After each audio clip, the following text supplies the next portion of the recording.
खातिर प्रभा देवी अपने बेटे के साथ एक बड़े मकान में रहती थीं।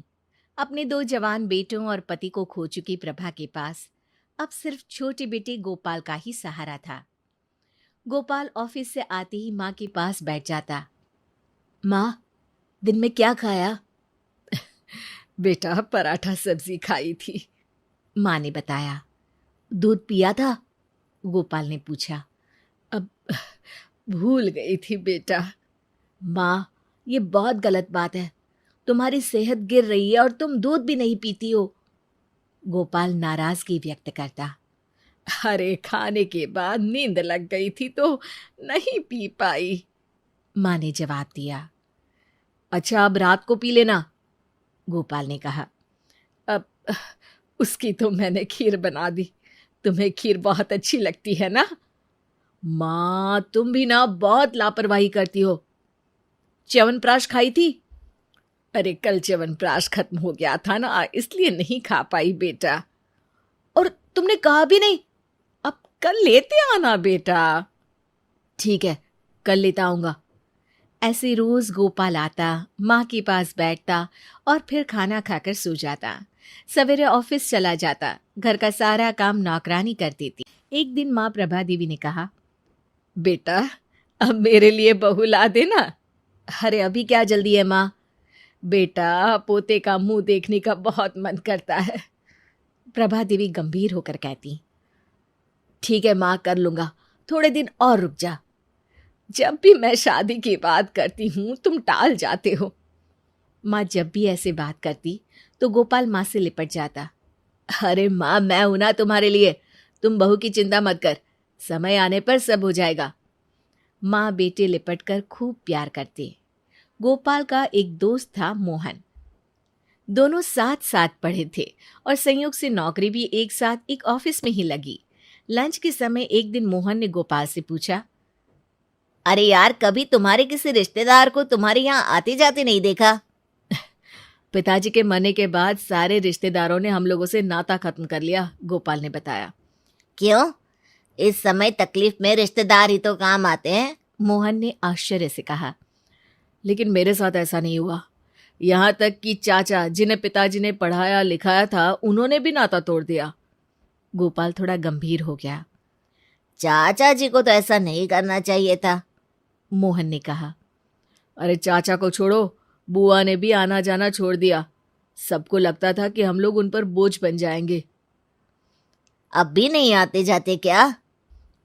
मेरे बड़े होने और नौकरी लग जाने के बाद सभी ने रिश्ता फिर से बनाने की कोशिश की, लेकिन माँ ने मना कर दिया। जब मुसीबत में साथ नहीं थे तो अब क्या रिश्ता रखना? सही किया माँ ने। कुछ दिन बाद गोपाल ने मोहन से कहा, यार मोहन, तुम अकेले रहते हो एक कमरे में, हमारे यहाँ क्यों नहीं आ जाते? दोनों साथ रहेंगे। मोहन की बहुत ना नुकुर करने के बाद गोपाल ने मोहन को अपने घर में रहने के लिए राजी कर लिया और अब मोहन और गोपाल एक साथ रहने लगे। गोपाल की माँ को भी अच्छा लगने लगा। 3-4 महीने बाद एक दिन गोपाल ने माँ से कहा, माँ, मेरा 9 महीने के लिए चेन्नई ट्रांसफर हो गया है। अरे बेटा, तुम्हारे बिना मैं कैसे रह पाऊंगी? माँ, मोहन है और नौकरानी भी तो है, तुम्हें कोई तकलीफ नहीं होगी। फिर 10 महीने की ही तो बात है। बेटा, ट्रांसफर रुक नहीं सकता क्या? माँ ने रोते हुए पूछा। नहीं माँ जी, वहां गोपाल के अलावा कोई नहीं जा सकता, क्योंकि वो काम सिर्फ गोपाल ही कर सकता है, मोहन ने माँ को बताया। ये सुनकर माँ रोने लगी थी।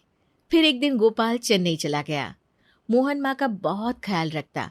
नौकरानी दोनों समय आकर खाना बना दिया करती थी और मोहन माँ की हर जरूरत का ध्यान रखता। 1 महीना हो गया, गोपाल की कोई खबर नहीं आई तो माँ ने कहा, मोहन बेटे, गोपाल से बात तो करा दे। जी माँ जी। मोहन ने माँ को फोन दे दिया। कैसे हो बेटा? मैं बिल्कुल ठीक हूँ माँ, तुम चिंता मत करो। हर महीने माँ गोपाल से बात करती और गोपाल हर बार यही कहता, बस माँ, 3 महीने और रुकना पड़ेगा, कुछ काम बाकी है ना। अरे जल्दी आना बेटा, तुझे देखे बहुत दिन हो गए। अरे चिंता मत कर माँ, मोहन है तो। हाँ, मोहन तो मेरा बहुत ध्यान रखता है। इसी बीच 4-5 दिनों के लिए मोहन भी चेन्नई गया था और लौट कर आया तो माँ को यही बताया था कि गोपाल बिल्कुल ठीक है, चिंता की कोई बात नहीं है। मोहन हमेशा माँ से गोपाल की बात कराता रहता, लेकिन आया नहीं। एक बार माँ बहुत बीमार पड़ी, फिर भी गोपाल नहीं आया। माँ की हालत खराब होती जा रही थी। आस पड़ोस के लोग तरह तरह की बातें करते। और ऐसा बेटा भी क्या जो माँ की बीमारी में भी नहीं आए? चेन्नई बहुत दूर है, आने में समय लगता है। फिर सरकारी नौकरी में छुट्टी इतनी जल्दी कहाँ मिलती है? कुछ दिन बीते, माँ की हालत बहुत खराब हो गई और फिर वो मर जाती है। हे भगवान, मोहन कैसा बेटा है गोपाल जो माँ की मौत में भी नहीं आया। फिर जो कहानी मोहन पड़ोसियों को बताता है, उससे सभी हैरान रह जाते हैं। गोपाल को एक लाइलाज बीमारी थी। डॉक्टर ने उसे बता दिया था कि वो कुछ दिनों का ही मेहमान है। लेकिन माँ अपने 2 बेटों को खो चुकी थी, पति भी नहीं थे। अगर गोपाल की ये खबर लगती तो वो जितना जीना था वो भी नहीं जी पाती। और गोपाल ये बिल्कुल नहीं चाहता था कि उसकी माँ उसकी भी मौत देखे और बेमौत मर जाए। हैं? फिर वो फोन पर कौन बात करता था?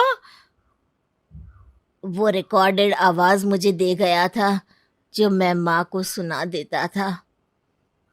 गोपाल की इच्छा अनुसार सारी संपत्ति मोहन ने अनाथालय को दे दी।